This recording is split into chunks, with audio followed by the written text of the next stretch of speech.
అందరికీ నమస్కారం. నా పేరు నరేష్ కుమార్. నేను క్రియేటివ్ గ్రీన్ ఇన్వెన్షన్స్ అనే aquaculture health care products manufacturing company నుండి మాట్లాడుతున్నాను. రొయ్యలు తినటం వలన ఆరోగ్యానికి హానికరమా?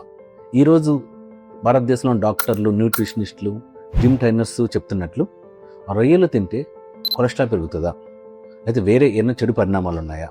ప్రపంచంలో ఆర్థికంగా, సాంకేతికంగా, ఆరోగ్యపరంగా మనకన్నా ఎంతో ముందున్నటువంటి జపాన్, అమెరికా, యూరోప్, ఆస్ట్రేలియా వంటి దేశాలు భారతదేశంలో పండిస్తున్నటువంటి ఈ రొయ్యల్ని చాలా శ్రేష్టమైనవి, ఆరోగ్యకరమైనవి, మంచి న్యూట్రిషన్ వాల్యూస్ ఉన్నాయని చెప్పి సర్టిఫై చేసి మరి తింటున్నారు.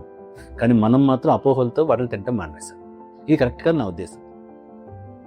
ఇక న్యూట్రిషన్ వాల్యూస్ గురించి మాట్లాడాల్సి వస్తే ముందుగా కొలెస్ట్రాల్ గురించి మాట్లాడాల్సి వస్తే బాడీలో కొలెస్ట్రాల్ రెండు రకాలుగా మారుతుంది. ఒకటి హెచ్డిఎల్, ఒకటి ఎల్డిఎల్.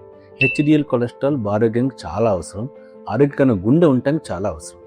ఎల్డిఎల్ కొలెస్ట్రాల్ చాలా డేంజర్, అది హార్ట్ అటాక్ ఇస్తుంది. రొయ్యలు తింటే హెచ్డిఎల్ కొలెస్ట్రాల్ పెరిగి ఎల్డిఎల్ తగ్గుతుంది అనేది ప్రపంచమంతా యాక్సెప్ట్ చేసినటువంటి, శాస్త్రీయంగా ఆమోదించబడినటువంటి ఒక నిజం.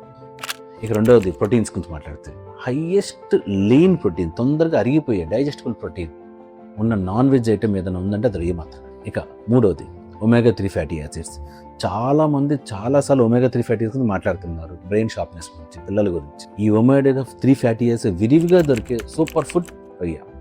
వాటితో పాటు విటమిన్స్, మినరల్స్, యాంటీ ఆక్సిడెంట్స్, ఇంకా చాలా పెద్ద లిస్ట్ ఉంది. సో ఫైనల్గా భయాలు నమ్మద్దు, నిజాలు నమ్మండి. అపోహలు నమ్మద్దు, శాస్త్రీయత నమ్మండి.